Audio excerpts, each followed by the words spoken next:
दुनिया हैरान रह गई जब यूनाइटेड स्टेट्स, जो ग्लोबल हेल्थ इनिशिएटिव्स का बड़ा चैंपियन था, उसने 2025 में वर्ल्ड हेल्थ ऑर्गेनाइजेशन से अलग होने का अनाउंसमेंट कर दिया। यह अनप्रेसिडेंटेड मूव से इंटरनेशनल कम्युनिटी में हलचल मच गई और ग्लोबल हेल्थ कोऑपरेशन के फ्यूचर को लेकर सीरियस कंसर्न्स उठने लगे। ग्लोबल पैंडेमिक और बढ़ते जियोपॉलिटिकल टेंशंस के बीच यह डिसीजन ग्लोबल हेल्थ लैंडस्केप में एक टर्निंग पॉइंट था। टेंशंस काफी टाइम से चल रहे थे। हु के ग्लोबल हेल्थ क्राइसिस हैंडलिंग पर बढ़ती क्रिटिसिज्म और कुछ मेंबर स्टेट्स के अनड्यू इन्फ्लुएंस के एलिगेशंस के साथ इस डिसीजन के इंप्लीकेशंस फार रीचिंग हैं। ब्यू की ऑपरेशनल कैपेसिटी पर इमीडिएट इंपैक्ट से आगे यह बढ़ते जियोपॉलिटिकल डिवाइड को भी हाईलाइट करता है। यूएस के पीछे हटने से चाइना जैसे और एक्टर्स को वर्ल्ड स्टेज पर ज्यादा इन्फ्लुएंस एक्सर्ट करने का मौका मिल सकता है। WHO से विथड्रॉ होने का डिसीजन कई फैक्टर्स से मिलाकर बना था, जो अमेरिकन सोसाइटी के कुछ सेगमेंट्स में मल्टीलैटरल इंस्टीट्यूशंस में फेथ के डीपर क्राइसिस को रिफ्लेक्ट करता है। ट्रंप एडमिनिस्ट्रेशन और बाद में आने वाली एडमिनिस्ट्रेशन ने कोविड-19 पैंडेमिक को हैंडल करने के लिए WHO की रिपीटेडली क्रिटिसाइज किया।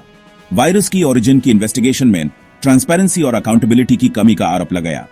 इसके अलावा US withdrawal foreign policy priorities में ब्रॉडर शिफ्ट से भी ड्रिवन था, जिसमें नेशनल सॉवरेंटी पर ज्यादा फोकस और ग्लोबल एंगेजमेंट से पीछे हटना शामिल था।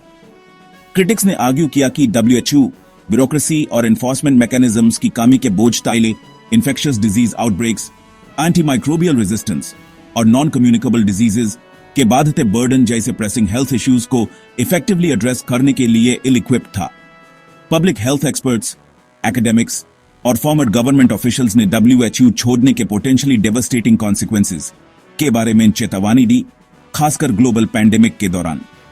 उन्होंने आर्ग्यू किया कि ग्लोबल हेल्थ चैलेंजेस के लिए ग्लोबल सॉल्यूशंस की जरूरत है और खुद को अलग करने से अल्टीमेटली यूएस इंटरेस्ट्स को नुकसान होगा, क्योंकि ग्लोबल हेल्थ सिक्योरिटी कमजोर होगी और वर्ल्ड स्टेज पर लीडरशिप चली जाएगी।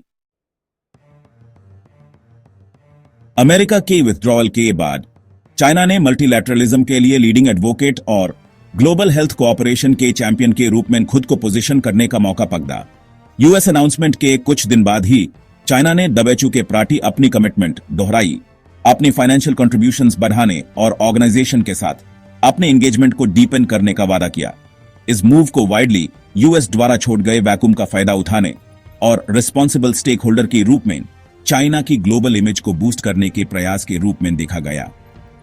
WHO के साथ चाइना का बढ़ता एंगेजमेंट अपनी ग्लोबल इन्फ्लुएंस बढ़ाने और मैनकाइंड के लिए शेयर्ड फ्यूचर के कम्युनिटी के विजन को प्रमोट करने के लिए ब्रॉडर फॉरेन पॉलिसी स्ट्रेटेजी का हिस्सा है। WHO के लिए अपना सपोर्ट बढ़ाकर चाइना ग्लोबल गवर्नेंस के प्रति अपनी कमिटमेंट दिखाना चाहता है और ग्लोबल चैलेंजेस से निपटने में एक लीडर के रूप में खुद को पोजीशन करना चाहता है।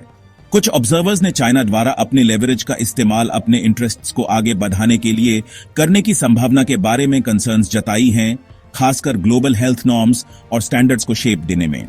दूसरे लोग चिंता करते हैं कि इकोनॉमिक डेवलपमेंट पर चाइना का फोकस और उसका less than stellar human rights record WHO के कोर वैल्यूज और प्रिंसिपल्स को अंडरमाइन कर सकता है।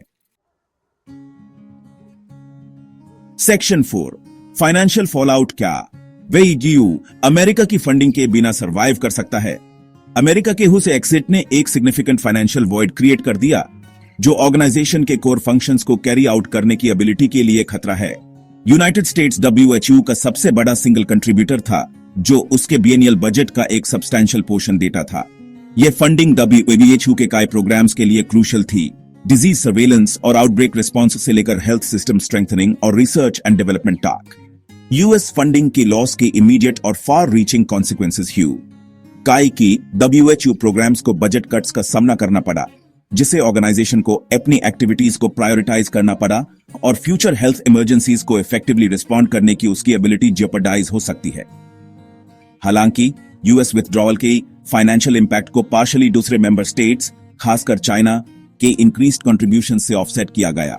इमीडिएट फाइनेंशियल इंप्लीकेशंस के अलावा यूएस विथड्रॉल ने WHO के फंडिंग मॉडल की सस्टेनेबिलिटी के बेर में भी ब्रॉडर क्वेश्चंस उठाए। सेक्शन 5 चाइना का ग्लोबल हेल्थ का vision, the health silk road और आगे। चाइना का WHO के साथ बढ़ता एंगेजमेंट सिर्फ फाइनेंशियल वॉइड को फिल करने के बारे में नहीं है। ये ग्लोबल हेल्थ गवर्नेंस के लिए अपने विजन को प्रमोट करने के बैरमैन भी है। इस विजन को हेल्थ सिल्क रोड द्वारा एग्जाम्प्लीफाई किया गया है, जो चीना की ambitious belt and road initiative का एक की कंपोनेंट है। हेल्थ सिल्क रोड का उद्देश्य चाइना और दूसरे देशों, खासकर बेल्ट एंड रोड इनिशिएटिव में शामिल देशों के बीच हेल्थ कोऑपरेशन को मजबूत करना है।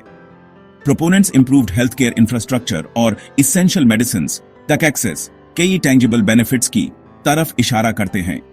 हालांकि क्रिटिक्स डेब्ट ट्रैप डिप्लोमेसी, ट्रांसपेरेंसी की कमी और चाइना द्वारा इन प्रोजेक्ट्स का इस्तेमाल अनड्यू इन्फ्लुएंस एग्जर्ट करने के लिए करने की संभावना के बारे में कंसर्न्स उठते हैं। सेक्शन 6 चाइनीज डोमिनेंस की रिस्क्स, हेल्थ हेजेमोनी का नया दौर। जबकि डब्ल्यूएचओ के साथ चाइना का बढ़ता एंगेजमेंट ग्लोबल हेल्थ गोल्स को आगे बढ़ाने की अपॉर्चुनिटीज प्रदान करता है, ये चाइनीज डोमिनेंस की पोटेंशियल रिस्क्स की बेर में भी कंसर्न्स उठाता है।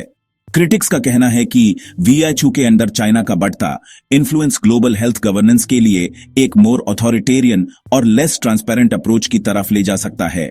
एक मेन कंसर्न यह है कि चाइना वीएचओ के अंदर अपने लेवरेज का इस्तेमाल क्रिटिसिज्म को छप करने और डिसेंट को दबाने के लिए कर सकता है। इसका ऑर्गेनाइजेशन के अंदर ओपन डायलॉग और डिबेट पर चिलिंग इफेक्ट हो सकता है, पोटेंशियली असकी इफेक्टिवनेस को अंडरमाइन कर सकता है। एक और चिंता यह है कि इकोनॉमिक डेवलपमेंट पर चाइना का फोकस और उसका less than stellar environmental record economic interest को हेल्थ कंसर्न्स पर प्रायोरिटी दे सकता है। इसके अलावा इस बात की भी चिंता है कि चाइना अपने जियोपॉलिटिकल एजेंडा को आगे बढ़ाने के लिए वजह के अंदर अपने इन्फ्लुएंस का इस्तेमाल कर सकता है। सेक्शन 7 ग्लोबल हेल्थ गवर्नेंस का फ्यूचर बिना लीडर के दुनिया हु से यूएस का विथड्रॉल और ग्लोबल हेल्थ गवर्नेंस में एक मेजर प्लेयर के रूप में चाइना का बाद में इमरजेंस ग्लोबल हेल्थ लैंडस्केप में एक टर्निंग पॉइंट है। ग्लोबल हेल्थ गवर्नेंस का फ्यूचर अनसर्टन बना हुआ है, जिसमें अपॉर्चुनिटीज और चैलेंजेस दोनों हैं। यूएस विथड्रॉल ने वीएचओ के अंदर एक लीडरशिप वैक्यूम क्रिएट कर दिया है, एक वॉइड छोड़ दिया है जिसे चाइना ने क्विकली से भर दिया है।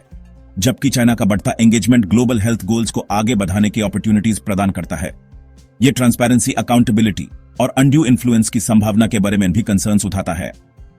एक पॉसिबल सिनेरियो एक मोर फ्रैगमेंटेड और मल्टीपोलर वर्ल्ड ऑर्डर है, जहां कोई एक देश या देशों का ब्लॉक डोमिनेंट पोजीशन में नहीं है। एक और संभावना ग्लोबल हेल्थ में ग्रेट पावर कंपटीशन के एक नए एरा का इमरजेंस है, जिसमें यूएस और चाइना इन्फ्लुएंस के लिए विंग करेंगे और ग्लोबल हेल्थ गवर्नेंस के लिए अपने विजन को प्रमोट करने की कोशिश करेंगे। ग्लोबल हेल्थ गवर्नेंस का फ्यूचर कई फैक्टर्स पर डिपेंड करेगा, जिसमें यूएस और चाइना के बीच इवॉल्विंग रिलेशनशिप, दूसरे देशों की स्टेप अप करने और मोर एक्टिव रोल निभाने की इच्छा और डब्ल्यूएचओ की चेंजिंग ग्लोबल लैंडस्केप के साथ अडेप्ट करने की एबिलिटी शामिल है।